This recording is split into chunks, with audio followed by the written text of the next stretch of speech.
एक कंपनी जिसका shoes manufacturing का बिजनेस था, इस कंपनी में 2 नए मार्केटिंग हेड्स को अपॉइंट किया गया और इन दोनों को एक खास एरिया में टास्क देकर जूतों की मार्केटिंग के लिए भेज दिया गया।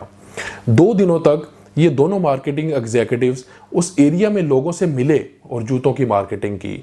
2 दिनों के बाद इन दोनों ने मार्केटिंग की एक रिपोर्ट बनाकर बॉस को ईमेल कर दी।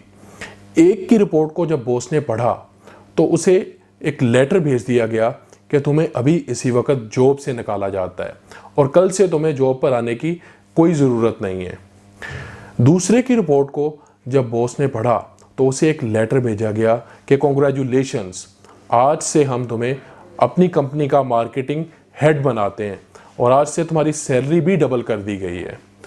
अब यहाँ सवाल ये पैदा होता है कि आखिर उस मार्केटिंग रिपोर्ट में ऐसा क्या लिखा था दोनों ने कि एक की जॉब चली गई और एक को प्रमोशन मिल गई। तो वो पहला जिसको जॉब से निकाला गया उसने अपनी मार्केटिंग रिपोर्ट में लिखा था कि सर, जिस एरिया में आपने हमें भेजा है वहाँ लोगों से मिलकर हमें ये पता चला कि यहाँ लोग जूते नहीं पहनते हैं और ना ही उन्हें जूतों की समझ है, तो मुझे ये लगता है कि हम इस एरिया में जूते नहीं बेच पाएंगे। तो बॉस ने रिप्लाई में कहा कि हमने तुम्हें जूतों को बेचने के लिए अपॉइंट किया है, तो अगर तुम वो काम नहीं कर सकते जिसके लिए तुम्हें अपॉइंट किया गया है तो तुम हमारे किस काम के, इसलिए तुम्हें जॉब से निकाला जाता है। और वो दूसरा जिसने अपनी मार्केटिंग रिपोर्ट में ये लिखा था कि सर, आपने हमें जिस एरिया में भेजा है वहाँ लोग जूते नहीं पहनते हैं, तो मुझे ये लगता है कि हमारी कंपनी के ज़्यादा जूते यहीं बिक जाएंगे। तो ये दोनों situations basically 2 different responses, 2 different राय कि एक की सोच पॉजिटिव और एक की सोच नेगेटिव है। तो नेगेटिव सोच रखने वाला उसे जॉब से निकाल दिया गया और पॉजिटिव सोच रखने वाला उसे प्रमोशन मिल गई।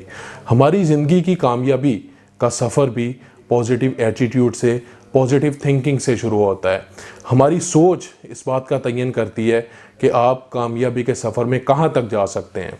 फोर्ड कंपनी के मालिक हेनरी फोर्ड ने कहा कि you think you can or you can not, you are right. कि अगर आप ये सोचते हैं कि आप किसी काम को कर सकते हैं तो ठीक है, और अगर आप ये सोचते हैं कि आप नहीं कर सकते तो भी आप सच्चे हैं। कि अगर आप ये सोचते हैं कि आप किसी काम को कर सकते हैं तो आप उसे कर लेंगे, और अगर आप ये सोचते हैं कि आप उस काम को नहीं कर सकते तो आप नहीं कर सकेंगे। वासिफ अली वासिफ साहब फरमाते हैं कि जो तुम्हारा ख्याल है वो ही तुम्हारा हाल है। हमारी ज़िंदगी के बेशतर मसाइल की वजह हमारी मनफी सोच होती है, तो अपनी सोच बदलें, मंजिलें खुद ब खुद बदलना शुरू हो जाएंगी। अगर आप अपनी ज़ात को शानदार बनाना चाहते हैं तो अपनी सोच को जानदार बनाएं। हर चीज़ में, हर खराबी में खैर का पहलू सोचें, खैर का पहलू ढूंढें, वो मिल जाएगा। दुनिया में बेहतरीन अपॉर्चुनिटीज़ उन्हीं लोगों को मिलती हैं जिनकी सोच मुस्बत होती है। बहुत शुक्रिया।